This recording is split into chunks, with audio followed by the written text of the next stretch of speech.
Go blue, everybody. Is it time to hit the panic button yet? Let's find out next on Michigan Wolverines Live.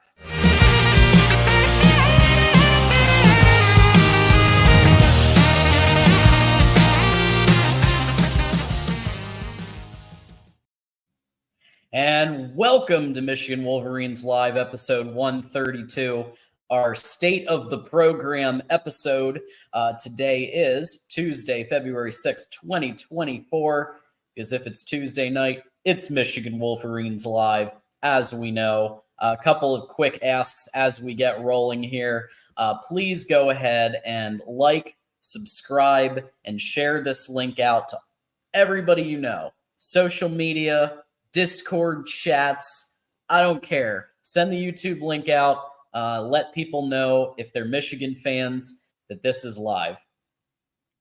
My name is John D'Adamo. You can follow me on Twitter at John D'Adamo, and that's pretty self-explanatory there. If you have a comment or question you want it at the front of the line, please send a super chat. I am going to be taking calls towards the end of the show to get different perspectives from fans on what they think is happening here. But I'm going to start with kind of my takes based on what I've been reading and hearing the last few days. So why don't we begin with this? And you probably remember this guy. Oh, yeah.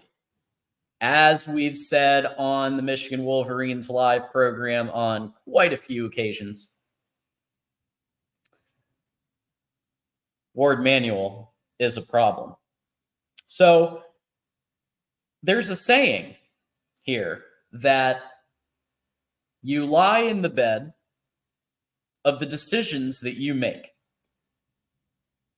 You lie in the bed of the decisions that you make. And let's look at some of Ward Manuel's decisions since he was hired in 2016. How about top coaches? Failing to retain them. How about Juwan Howard? Hiring him, keeping him after the incident. I'll just call it the incident. Slow to respond to NIL. Whereas some were getting their NIL cannons fired up years ago, we are still playing catch up to this day. Not fighting the old guard on modernizing athletics, including transfer portal and accepting credits and allowing NIL to be asked for from some top donors. And maybe that's because he is the old guard. Maybe he's not fighting them because he is one of them. And I won't spend a lot of time on this, but a couple of kind of scandals, things that have happened throughout his tenure. This is what happens when somebody is allowed to kind of stay in their job a little too long. Have you guys ever seen the movie Office Space? Okay. And the guy who's like always talking about his stapler, and he's just allowed to hang around. That's Ward Manuel right now. He's the stapler guy from Office Space. I'm not really sure why the president has continued to keep him around based on the above. Most other schools would have let this guy go a year ago. And I want to be very clear, folks. I don't take pleasure in calling for someone's job. I take that very seriously. He has a family. This job helps him make a living. I understand that. But sometimes the situation calls for it, and this is one of the top programs in the country with one of the richest donors and alumni bases in the country, University of Michigan. And it's starting to seem like this national championship happened not because of the system that was in place, but in spite of the system that was in place, that Jim Harbaugh was keeping things together a little bit more than we thought. And the reason I'm saying all of this is because whether or not the coaching moves in the last few weeks were his fault, or he, honest to God, did everything he could to keep everybody, this all comes back to the bed that was set by the decisions that were made years ago to now.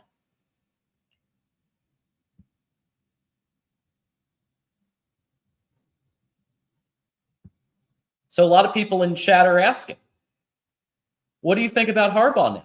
Here's what I think about Harbaugh. Thanks for the natty. Stop taking our coaches. The reason Sharon Moore was hired was to establish continuity with the coaching staff. And so far, what we've seen is about half that. We've seen him keep some people. Kirk Campbell was a big one, obviously. Grant Newsome was a big one. He's so far kept Steve Klingscale, Mike Hart, seemingly barely, and Ron Bellamy, probably by the nature of the fact that Ron Bellamy doesn't have a lot of other options. Let's just face it, he's probably one of the weak points in the staff. So my thought on Harbaugh is, thank you for elevating us to the top of the sport. Now, please don't knock us down to where we were under Brady Hoke, because that's what's starting to happen. So let's continue here. We'll get a couple of comments from these. Thank you very much. Thank you, Moose. Yeah, he didn't do a lot, right? And I put this on him more than I do on Harbaugh. From what I've heard, and again, it's hard sometimes to cobble these sources together, because there are sources that are saying one thing, others that are saying another, and sometimes it's difficult to cobble it all together. But what I have seen is that it took an 11th hour push to get Michigan to finally agree to Jim Harbaugh's request for immunity, the NCAA immunity clause.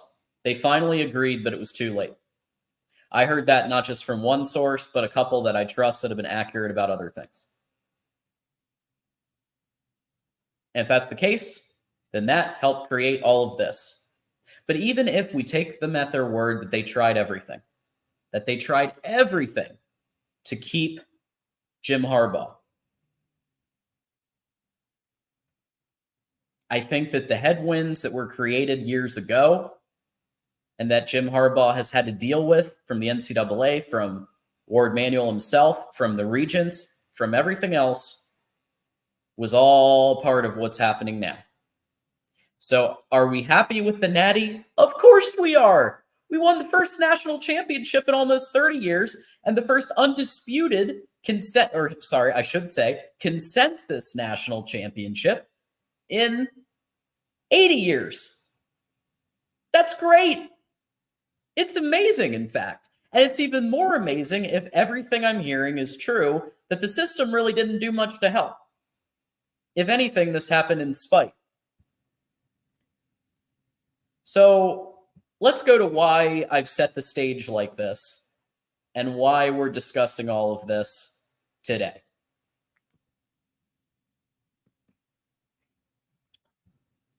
Okay, so let's look at this. Today, we had some news that Michigan defensive line coach Mike ELSTON is going to be taking the defensive line job with the Chargers. Okay. I understood Jesse Minter. I completely got that. And in fact, I expected it and predicted it. Jesse Minter's an NFL guy.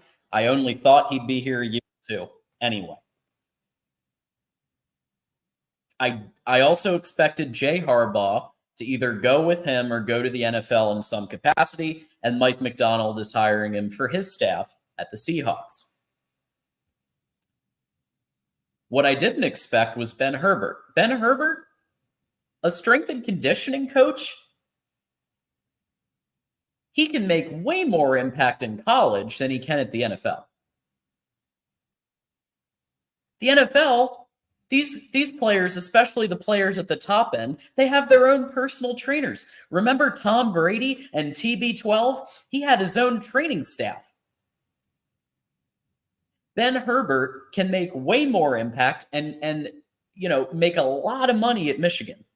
Now, apparently, Jim Harbaugh offered him a great deal at the Chargers, which makes me scratch my head because I believe that $700,000 was the highest salary for a strength and conditioning coach at the NFL. But maybe he got the brass to allow him, if it was an assistant head coach or associate head coach, in addition to strength and conditioning, you can offer him $1.5 million or whatever it is.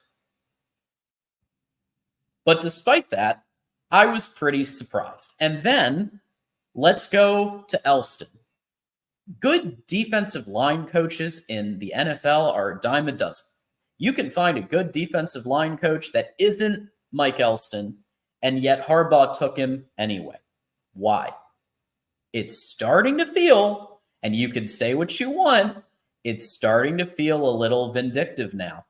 It's starting to feel like a little bit of payback for how Jim Harbaugh was treated, not just by Michigan people, but by the general college football ecosystem, the NCAA, and etc. It's all part of the puzzle here.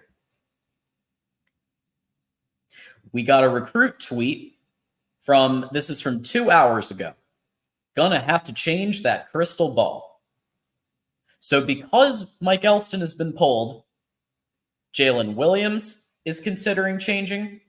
And let's not forget, you have linemen named Mason Graham and Kenneth Grant that have been offered allegedly $700,000+ to leave Michigan. More than 10 times what they made last year. So you think this news is going to help that situation? Probably not. So when we look at all of it together, it creates a worrying picture.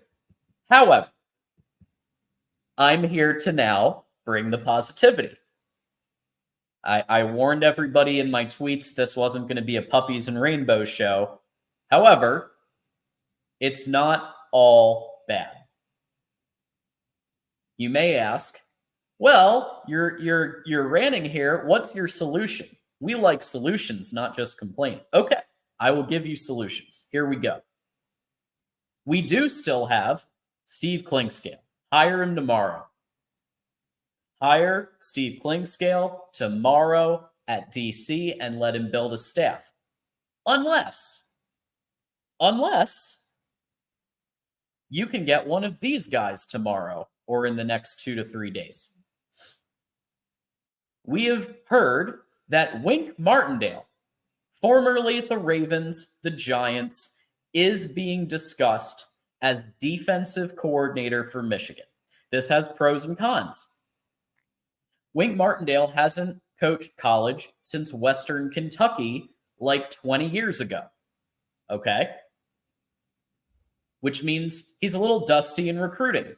Probably not ideal. However, if you want somebody who could stop the bleeding right away, Wink Martindale could fill these position coach roles in a matter of days. He knows so many people from his time in football that he could make 5 or 6 calls and the defensive staff would be full with very capable position group coaches. So if Klingscale can't do that, Wink Martindale probably could. And in fact, he's the pioneer of the defensive system that we've been using that Mike Macdonald implemented in 2021 and that Minner grew over the last 2 years. Joe Cullen is another name being put out there, current Chiefs D-line coach and ex-Ravens as well. So it looks like the Ravens pipeline may continue. So those are my 3 choices. Hire one of them tomorrow. Steve Klingscale, Wink Martindale, or Joe Cullen. Hire them tomorrow. Get this bleeding stopped because recruits are switching their crystal balls and established players who Michigan relies on to do well are looking elsewhere. Let's get those roles filled. And I am going to tell you, watch what Mason Graham does and what Kenneth Grant does on Twitter, and just the moves that they make in the next few weeks. If they start removing Michigan stuff from their accounts, then I may hit the alarm bells. So here's who we have on offense. Sharon Moore, yay. That high. Okay, to the credit of Ward Manuel, I'm going to give him a positive now. Sharon Moore was supposed to be announced. They had to wait 7 days. They did not wait 7 days, which means they probably got a waiver. Good job. They did something right. They got Sharon Moore in pretty much immediately. Kirk Campbell, I felt, was the right choice for offensive coordinator. He's already quarterbacks coach. He worked wonders with J.J. McCarthy. I think he's the right choice for offensive coordinator. I also thought that Grant Newsome getting promoted to O-line was a really good move as well. It looks like Steve Casula, I may be saying that wrong, is being looked at for tight ends, which I think could be a really good decision there. Obviously, has past history, was an offensive analyst, current UMass offensive coordinator. I think that might be a good choice there. Ron Bellamy, probably just by the fact that I doubt he's going to be looked at by too many people. Mike Hart is currently TBD. He's taking a leave of absence from recruiting. Not an ideal situation. And we don't know really much about that, but I believe that, Sharon Moore will be able to find a running backs coach if he had to.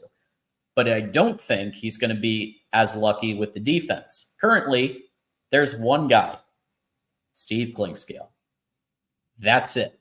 That's our defensive staff right now. That's a problem. Okay? So that's why I'm saying maybe Wink Martindale is a good choice, because he literally can pick up the phone, make 5 or 6 phone calls, and get his staff full and be the head coach of the defense. Obviously Steve Klingscale is the obvious option as if we're going to promote from within, because he's pretty much the only option now to promote from within. So let's see how that goes. Let's see what you guys have to say about that. Can Klink call defenses? Does he want to? We'll find out. Hit the like button, folks. Thank you so much.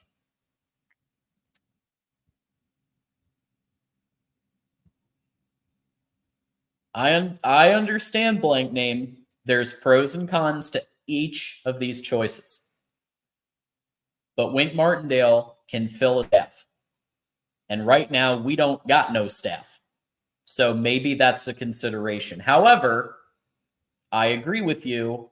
If he's not willing to recruit, then he may not be the right fit. But he is being discussed. Discussions are happening around Wink Martindale. And so watch this space.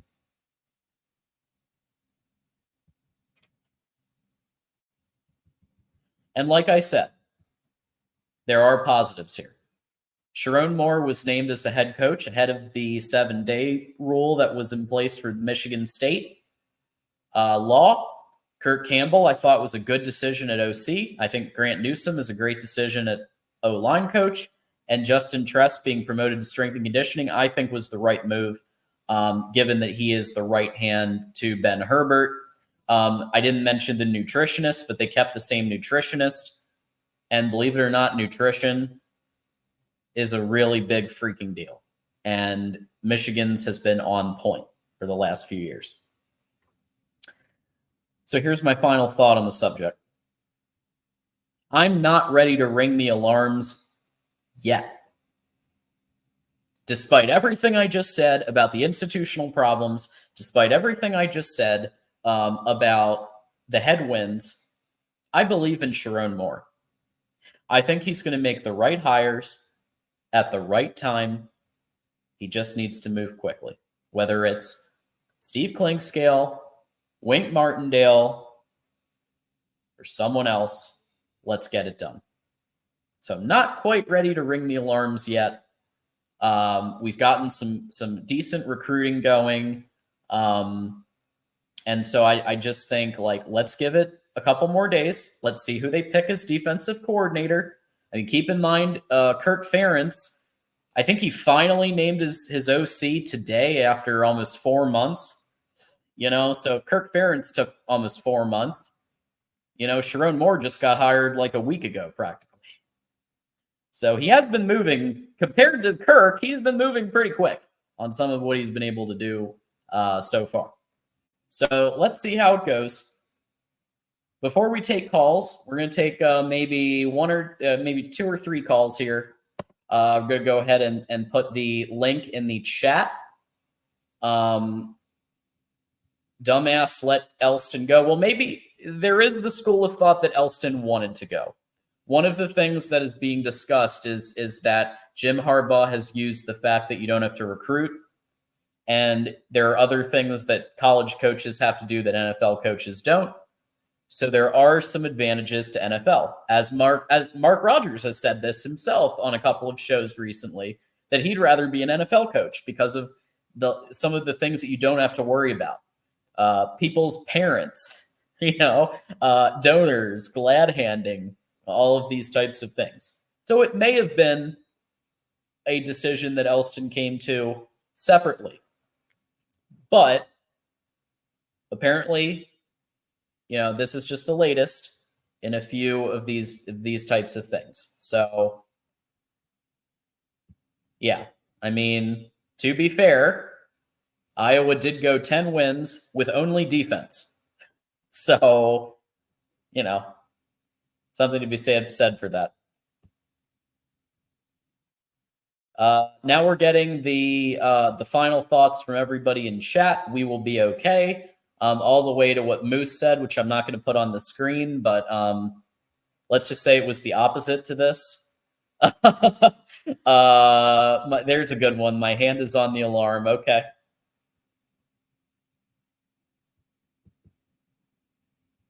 So this is something, where do we have here?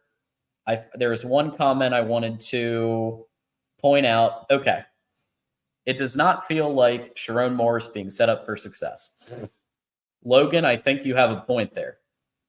All the money that they saved with Sharon Moore taking a team-friendly deal, an approve-it deal with a lot of incentives, you'd think that they'd be able to give him what he wanted for coaching staff.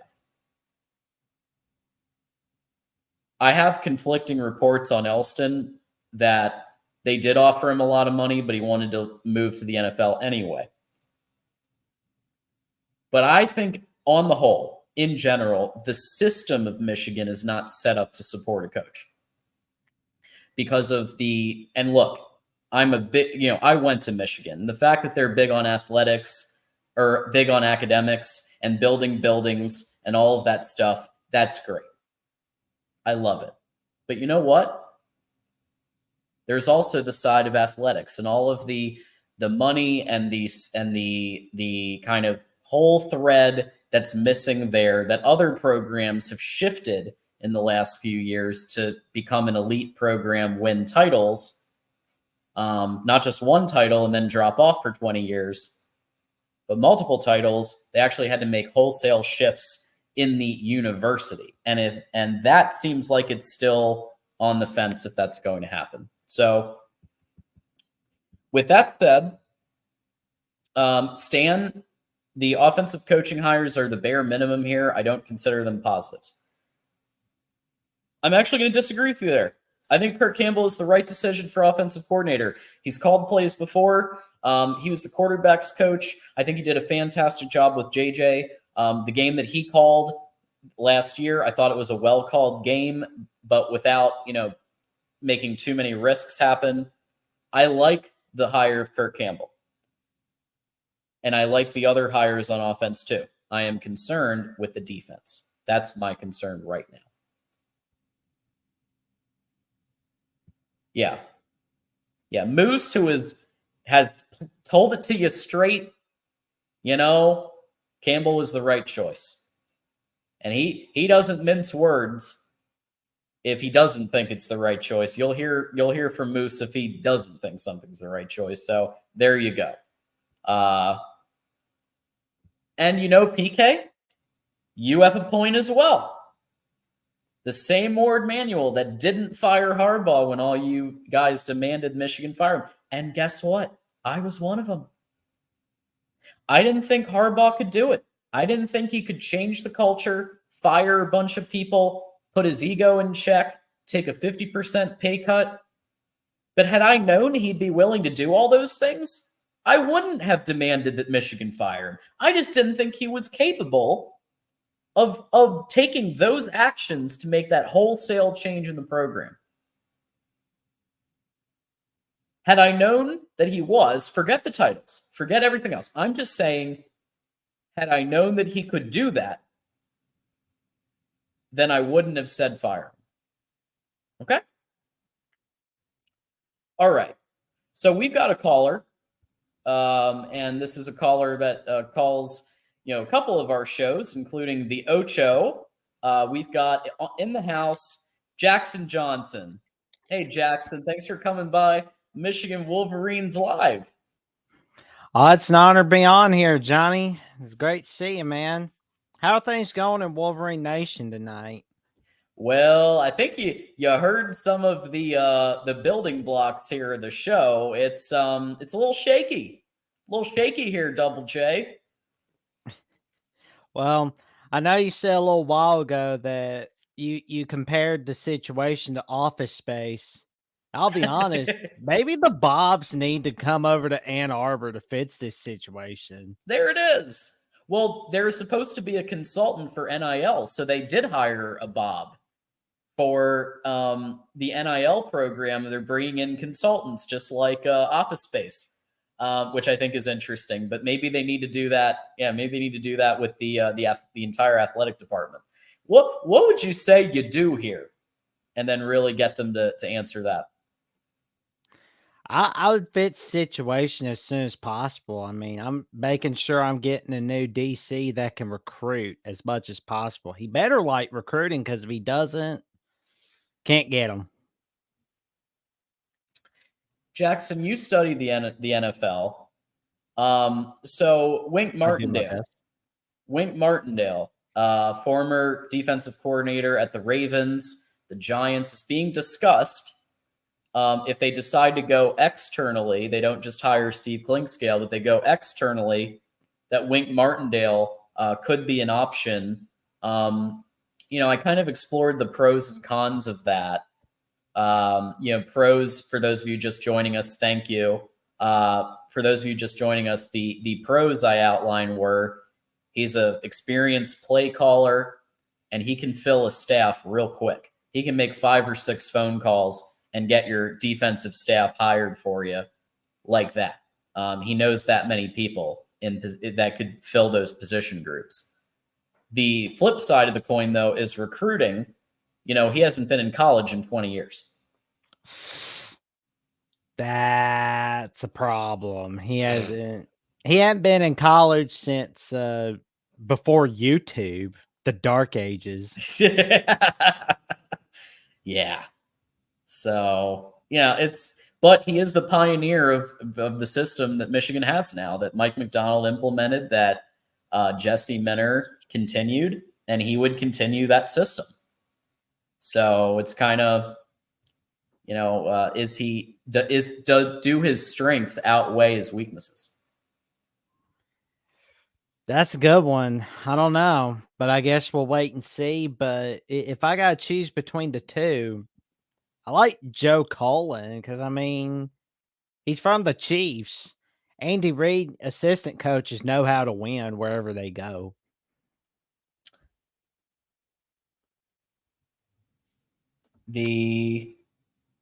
Okay. You guys are okay. So, I mean, I literally just admitted a couple of minutes ago that I was one of the people that called for his firing. I called Mark and I said, as late as the 2021 Michigan State loss, that I just wasn't sure that this could work. And had I known that he would be able to fire Don Brown, that he would be able to bring in this Ravens pipeline on defense, that he would throw out Speed and Space, demote Josh Gaddis, and all of these things that he did, take a 50% pay cut. Had I known he was going to do all those things, then I wouldn't have called for it. I don't even care about the results in 2021 and beyond. I'm just talking about if I knew he was going to take those specific actions, then I probably would have backed off a little. I think PKK needs his ears checked or watch the last several weeks, years of voice college football. Watch you a little more because I don't think he watches you enough, honestly. Well, yeah, I haven't really seen that name around here too much, but we appreciate the viewership from everybody. So, it's kind of interesting because you're going through also a wholesale change in coach and, I believe, obviously Kalen DeBoer coming to Alabama and putting in his guys and Grubb on offense. And, he's dealing with similar situations over there. Yeah. But I think he could get the job done in Tuscaloosa. I mean, I trust him to do what he did at Fresno State and Washington and at I forget that place in South Dakota. It's Sioux Falls. How could I forget that? You can't be forgetting. That's a no. Yeah, bye bye PK. I'm done with you. Peace. Whatever. But thank you for the viewership. So, yeah, I mean, it's interesting. It's obviously Jim Harbaugh was the coach for 9 years, almost 9 years. And yeah, it's obviously there's going to be change, but there is a comment I wanted to bring up because I thought it was really interesting. I can't find it now, but essentially they were saying that the reason we kept Sharon Moore was to keep continuity, and now all the coaches are going to the NFL. So that's an interesting argument. I still think it's more continuity than you'd have if you hired PJ Fleck. Yeah. Because then everybody's going to change. The systems are going to change, and it's a wholesale culture change. Whereas here you're dealing with, yes, some important pieces that you have to replace, but still, I think that the bones, the overall culture, the overall program remains mostly intact with Sharon Moore. I still stand by that it was the right decision. Was there anybody else in your world that you thought would be better, for the job? No, because I mean, I liked where it went. Because I mean, Sharon Moore, in my opinion, was the only man to take over as the Nets head coach at Michigan. Because I mean, the moment I saw Michigan winning with Sharon Moore, those 3 games, and it was like I said on my Jacksonian episode with you, and the numerous Ocho appearances on the Jim Harbaugh suspension, and numerous talks with Mark. I felt like Sharon Moore was the Nets' Ryan Day. I felt like the moment Michigan was winning under Sharon Moore, I'm like, there's the Nets' Ryan Day of college football. I think he's going to get the job done in Ann Arbor once that inevitable day comes where Harbaugh decides mama called in the NFL. Yeah. I mean, I think that there are some key differences between Ryan Day and Sharon Moore. The most notably being, I think he was mostly handed a Lambo when Ryan Day took over, after 2018. Whereas I think Sharon Moore is dealing with more adversity. Obviously, he also beat Ohio State and beat Penn State as an interim head coach. So I think there are some differences, but I think that overall, probably, I agree with what you're saying. There's some similarities as well. Rico here, there you go. Michigan administration doing less with more. There you go. So even a play on Sharon Moore's name there.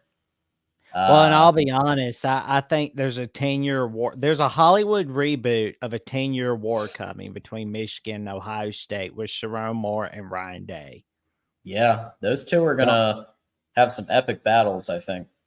I'm looking forward to those battles. But who would be the AD candidates if Ward Manuel does get fired or winds up resigning? Yeah, this is a question that I've gotten before.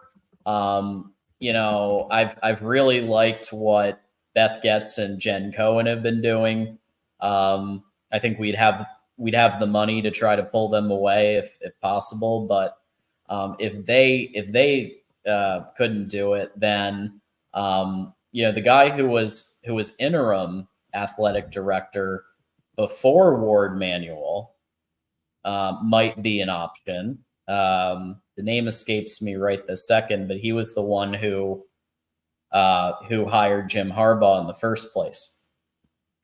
So that's a possible candidate. Someone in the comments will get it. He was the guy that replaced Tom Brandon, the Domino's dude.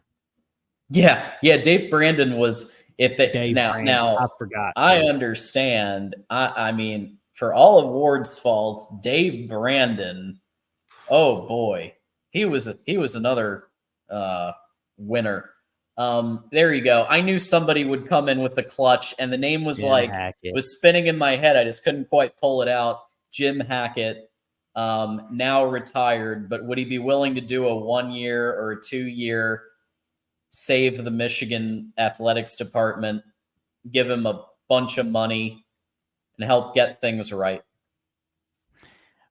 I think he could do a great job. I mean, I think also he could save the Michigan basketball program, and I mean, Juwan Howard's cool and all. I mean, I love those back in the day tapes of the Fab Five, but you gotta get rid of the Scott Frost of college basketball.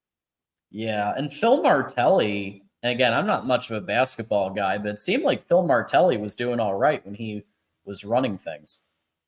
Yeah. Because, Juwan Howard kind of was on the bench there for a bit. Obviously was dealing with some personal issues, some health issues. True. So. Well, I mean, you've had some health issues. I'll cut you slack, but get it right next season. Well, I don't know if there's going to be a neck. I think even Ward Manuel is going to have to let him go at the end of this season. He's not going to fire him mid-season. It won't happen. He's not that type of athletic director. And even, I don't know. I think that given the alma mater status, he was a legendary player, kind of like Jim Harbaugh. They gave him more rope, more latitude than they would someone who was from outside of the program. So. I like the idea of Jim Hackett if you can just persuade him to leave his cabana in the Dominican Republic or wherever he is right now, chilling.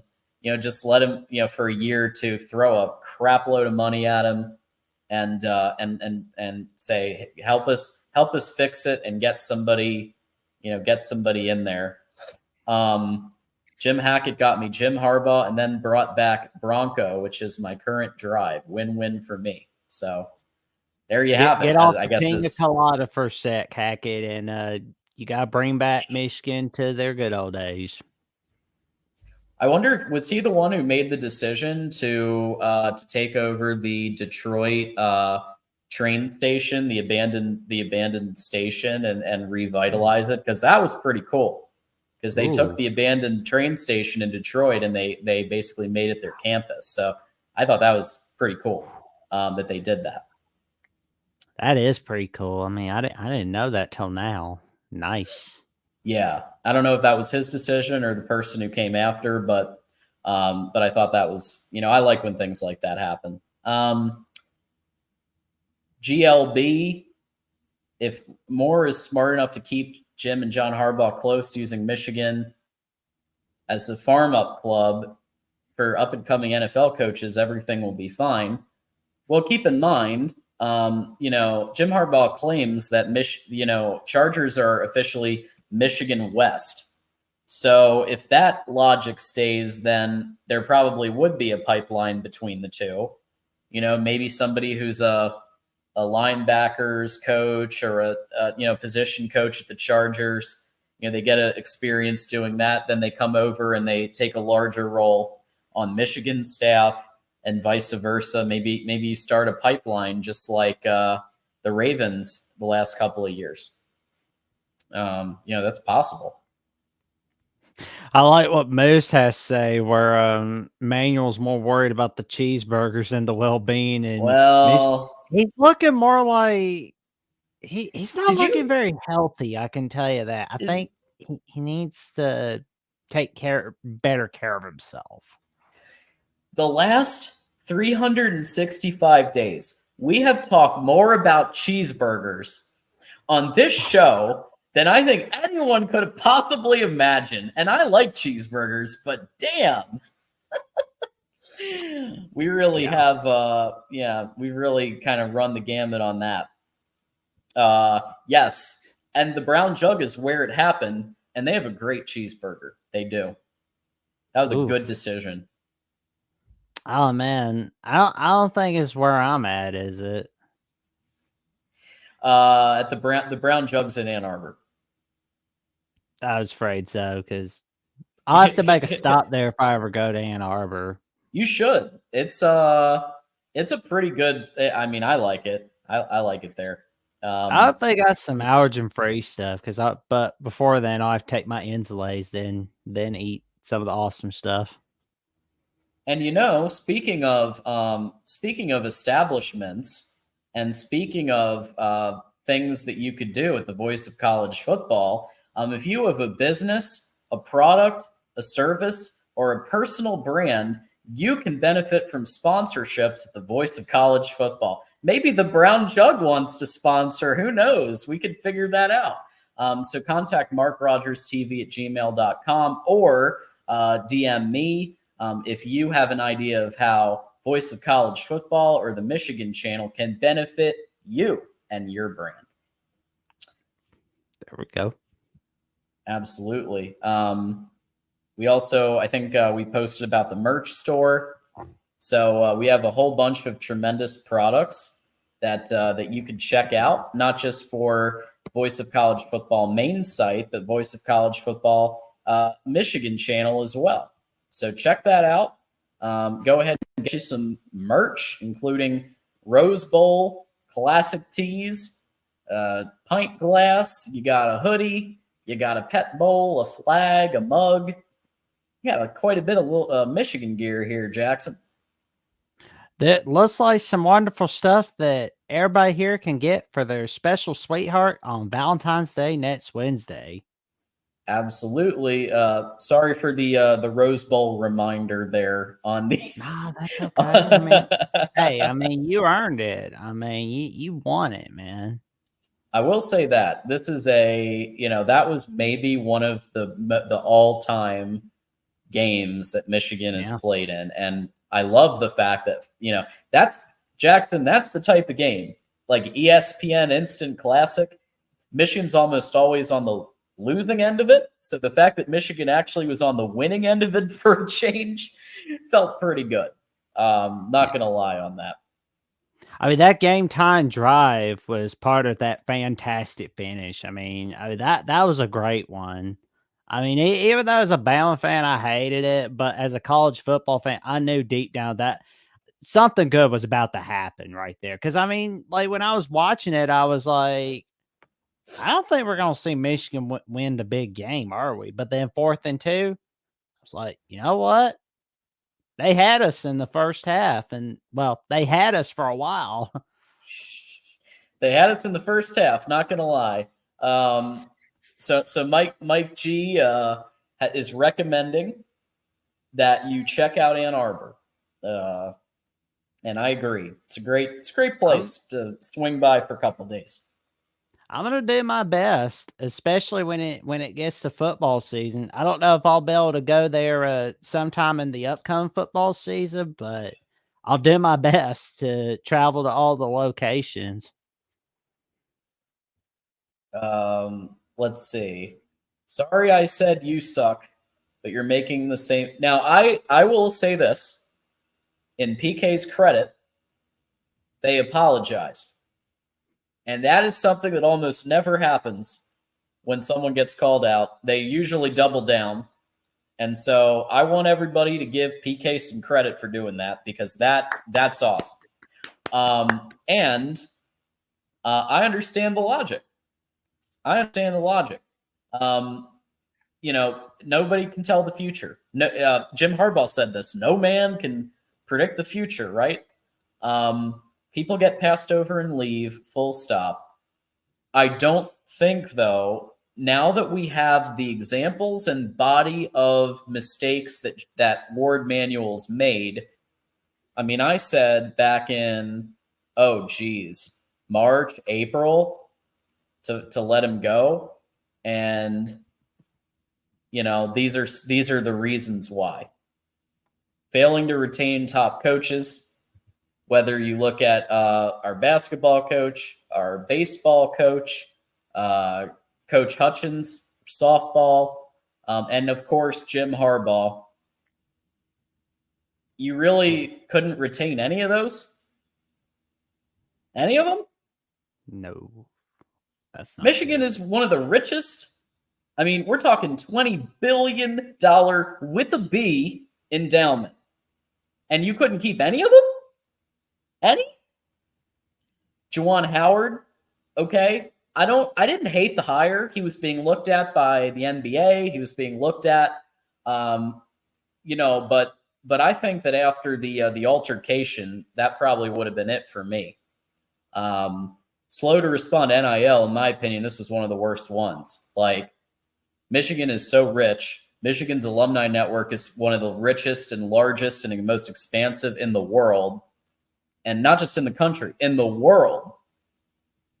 And yet we still don't have like an NIL structure in place that's competitive with like Texas A&M and Texas and some of these big NIL programs that you're hearing about. And now even Ohio is getting into it and hiring Texas A&M's athletic director, Ross Bjork, and they're firing the money cannon.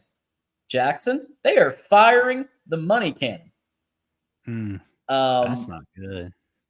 And so I think Champion Circle's made strides. I think that they've done better. What they're doing both publicly and behind the scenes, I think, is positive. But I still don't think that the partnership is as close as it could be, even with NCAA restrictions. And Xavier Worthy couldn't come to Michigan. His transfer credits weren't accepted. We got robbed of one of the best wide receivers because of transfer credits. There were transfer credits from Stanford that weren't accepted. Okay, now I understand you don't want to accept transfer credits from Southern Wichita State, but I think we can all get behind Stanford. Yeah, right? I could see that. I mean, I want a Stanford guy.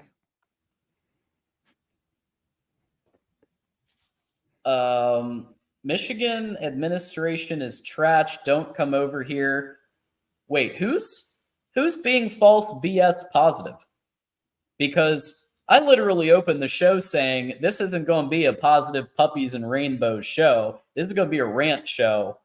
And I said Ward Manuel's responsible. And I said we need to, that there's a big problem on defense and it needs to be fixed right away. Oh, okay, PK. Okay. I got you, Rico. I got you. And you did say this was an emergency episode of Wolverines Live tonight. So absolutely. Xavier Worthy and McCarthy would have been lethal. And watch this space. JJ McCarthy is going to be lighting it up in the NFL. I think he goes to either the Seahawks or the Giants. I think if he goes to the Giants, he could literally start over Danny Dimes and Tommy Cutlets within the first couple games. And Danny Dimes and his $40 million is going to get transferred out. They're gonna do a trade, and he's either going to be forced to take a more team-friendly deal or something's going to happen, or he's going to be a $40 million a year bench warmer, because I think JJ McCarthy's better than him right now. I think he could start at the Giants right now and be better than Danny Dimes. So what about the Vikings? Like, because I think they could get it done with JJ McCarthy. I think a lot of teams could get it done with JJ McCarthy. He'll be moving on up with Justin Jefferson at his disposal. That's for sure. Yeah, I mean, I think he's a great fit at a lot of places. The Seahawks, he'd get to throw to Jackson Smith and Jigba. That's pretty good. You know, Wolverine throw to a Buckeye. Yeah. But yeah, those two would be lethal. So yeah, I think JJ is going to surprise people, and because he's not going first overall. See, I've said I think Drake May's going to be a bust, and I think Caleb Williams might be a bust. And I know that's controversial, but they are going to have to start right away to justify the $25-30 million signing bonus they're going to be making. Meanwhile, JJ is going to get to probably sit a year or at least a couple of games, sit and learn the NFL, learn the differences. There's a lot of differences in the rules, in practices, in systematic differences between college and the NFL. And JJ can sit, if he's like, let's say he's 20th or he's, late first round, he will be able to sit and learn. And then when his time is ready, he can get out there and be a starter, kind of like how it went in Michigan. You had check down Cade in 2021, but JJ was sprinkled in. JJ could be sprinkled into the NFL too.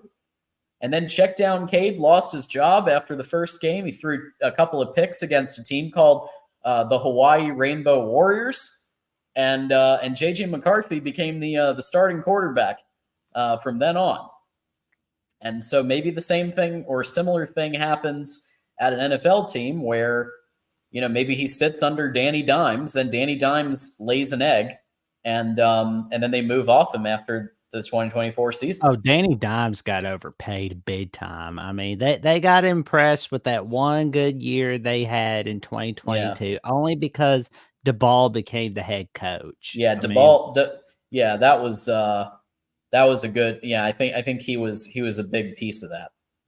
Yeah, because I mean, without Brian DeBall, Daniel Jones wouldn't be playing. He'd be a backup quarterback or a third stringer, or he'd be doing like TikTok videos, sticking his tongue out, see if he can get money out of that. But I mean, I do wonder. Josh Gaddis. So the Josh Gaddis thing, and then you remember your point, because we're come to you in a second. I'm not going to put it on screen, but everybody knows the Josh Gaddis, Xavier Worthy rumor. In my opinion, that isn't even necessarily a negative. That's called going the extra mile. If that is, I think the transfer issue is a big issue, because then you literally can't come, right? Can't wrong choice of words. Can't attend the university. If so I don't know if we'll see. I don't know how much, but yeah, Xavier Worthy would have been a great addition. Stan is also mentioning that Stanford credits didn't match Michigan major courses. This is an issue with private universities. Okay, but it's a freaking Ivy.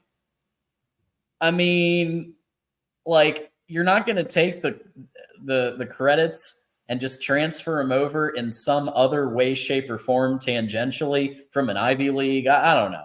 I think there are schools that are much, much, much more flexible with transfer credits, and therefore have more success on the field. So, Gaddis was committed. He's committed to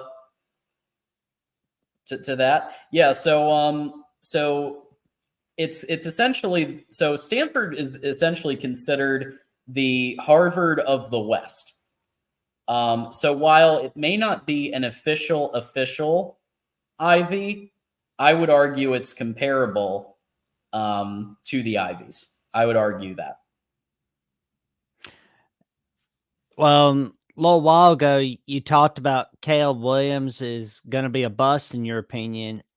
Do you think it's going to be because the Commanders trade up to get him and the Bears fleece the Commanders out of their 2025 first round draft pick? Yeah, I think the Commanders are going to try to go up and get Caleb Williams. Well, I mean, one thing that's helping given is the Cliff Kingsbury. Kingsbury. Yeah. Yeah. Yeah, I don't think you bring on Cliff Kingsbury and then just settle for what, Heineke or what's his face, the other Sam guy. I am Howell. Yeah, Sam Howell. I don't think you're settling for those quarterbacks if you go up and you get Cliff Kingsbury. And remember, he was going to go to the Raiders. So he changed his mind to go to Washington, which means they probably promised something like, "Hey, if you come here, we'll get you Caleb Williams." That's a pretty good reason to go to another school or another for sure. NFL team. I mean, that whole thing on the Instagram story basically told me, oh yeah, Caleb's going to Washington. Bears are going to fleece them out of their draft picks. They're going to do what they did to the Panthers. Yeah. So maybe the Bears stick with – see, I actually like the idea of sticking with Justin Fields and then going and getting Marvin Harrison Jr. I like that idea. And then those two could, light it up. I think that would be a great decision if they decide to stick with Justin Fields. So I understand what you're saying, Stan. I get it. I just don't agree with you. I just think that there could be more flexibility.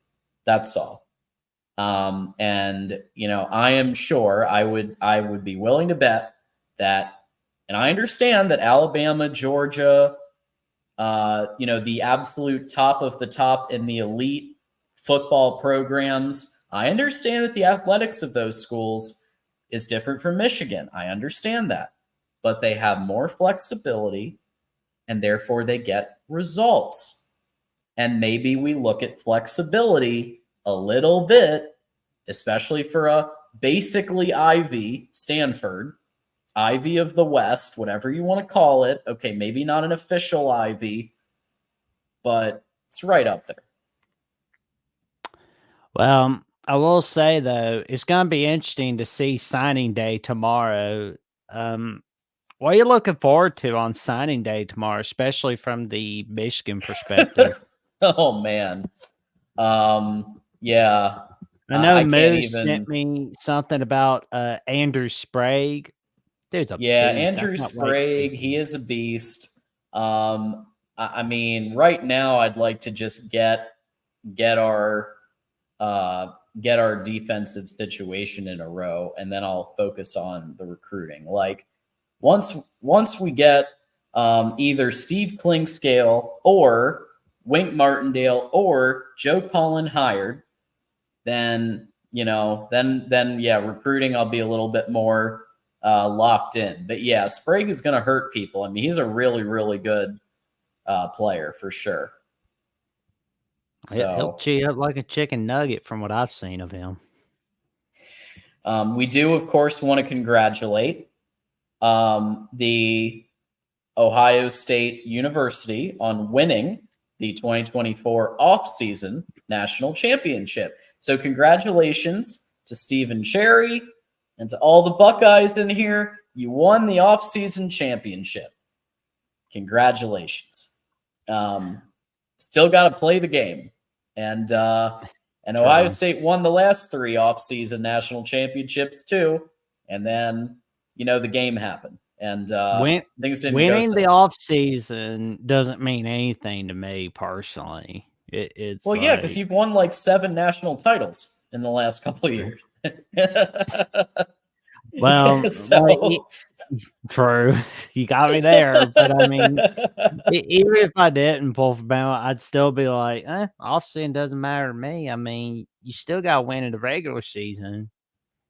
Because it's like, how many teams have we seen be hyped up in the preseason and then just see their stock fall apart within the snap of a finger. A lot. Yeah, hang the banner. And look, I actually think that the decision to hire Ross Bjork was a good. I like that decision. Now, as long as they go and they give Ryan Day $90 million, if they do that, just like they did with Jimbo Fisher, then I am all in on Ross Bjork. I'm all in on keeping third base as long as he wants to be the head coach of the Ohio State University. So I hope he does the same thing he did with Jimbo Fisher. And but I do think from an NIL perspective, he's one of the best in the country, Ross Bjork. So there's that. So I'd like to get an equivalent AD at the University of Michigan who can fundraise, who can get the NIL program, maybe even hire the George Washington of the NIL, like hire that guy or that person of any gender to run the program. Let's find that person and let's hire them. Period. So we'll see how that goes. I do think that there's something to also be said for the kind of moving to semi-pro and kind of changing the NIL landscape. And we talked about this yesterday, but actually publishing the salaries instead of having all this be behind closed doors and just rumors and whispers. Let's just publish everything. Let's get it out in the open. I mean, we're paying to play. Players are being paid to play right now. Why not? And there's no putting that genie back in the bottle. It's happening. So either you're going to keep it the same or you're going to make it semi-pro. There's no third option, right? It's either keep going as you're going or publish all the salaries, get in, salary caps, incentives, all of that kind of stuff. And then Michigan will be legally allowed to offer money. And then Georgia, Alabama, Ohio State, they better look out. Because if Michigan is legally allowed to pay players, then you might be looking at top 5 recruiting classes every year. Oh, yeah. It's going to be big. Thank you, Moose, by the way, for all of these things here that you've posted between Ticket Smarter. We do have some promo codes, BIG for $10 off, BIG20 for $20 off an order of $300 or more at ticketsmarter.com. Check out the merch store, Michigan Football, the voice of college football. And yes, if you haven't yet gotten your free trial of Aura, it's a 2-week free trial. It helps the channel out. It helps Mark out. And then we can continue doing this kind of stuff. Protect yourself online. Get a 2-week free trial of Aura. And of course, Amazon link, which is in the video description of every single video. So I didn't even realize it's past the hour. So we're gonna wrap in a second here. But as I always like to do, Jackson, when people come on the show, I want to make sure that you get a final thought and where could people find you? Well, my final thought is I wish Michigan nothing but awesomeness in 2024, and especially with figuring out the defensive coaching staff. But I will warn you, Michigan Nation, you may not like my preseason prediction. I don't know what's going to happen, but remember, I predicted that you guys would win it all. I just thought it was going to be against Georgia in the national championship in the preseason. But, well, I've got my that. So just let you guys know. Don't say I didn't warn you. But sounds like Ohio State's going to be pretty high on your predictions, I'm thinking. Maybe. But we don't know yet. But this is February, not June or July. That's true. I was thinking we'd be either winners or runners up to Georgia. That was my, way too early. is that I thought it would be Michigan and Georgia in the national championship. And it turned out to be Michigan and Washington, and Alabama was right on the outskirts and beat Georgia. So, not that far off. And, look, Michigan had a 1% chance, according to some, to win the national championship. So, hey, Michigan went from 1 to 100. All you got to do is you can lose 2 games and sneak into the 12-team playoff, and you got a shot.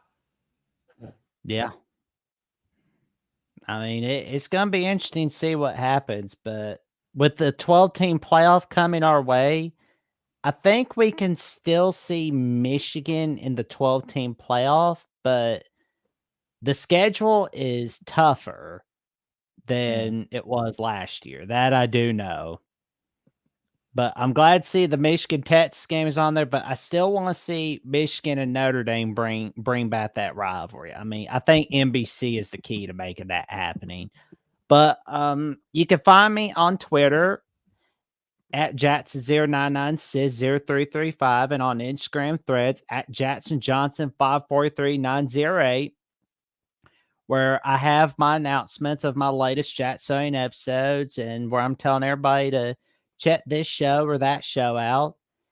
And you can also find me at Jackson Johnson 979 on YouTube, where I'm 215 subs away from getting to that magic number 500. And Thursday afternoon or Thursday evening around that time, I will have episode 26 of the Jacksonian available, where I have with me is Isaac Shade, the host of Locked On Tar Heels and the co-host of Locked On College Basketball, where we will be discussing the latest takes on North Carolina basketball, including tonight's matchup against Clemson, the takeaways from that game, the takeaways from this year's North Carolina Duke matchup from the first matchup.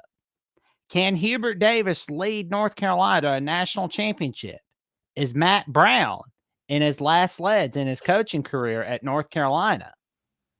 Where's Drake May getting drafted? What's going to happen with the bubble watch? Who's the last 4 in? Who's the last 4 out? First 4 out?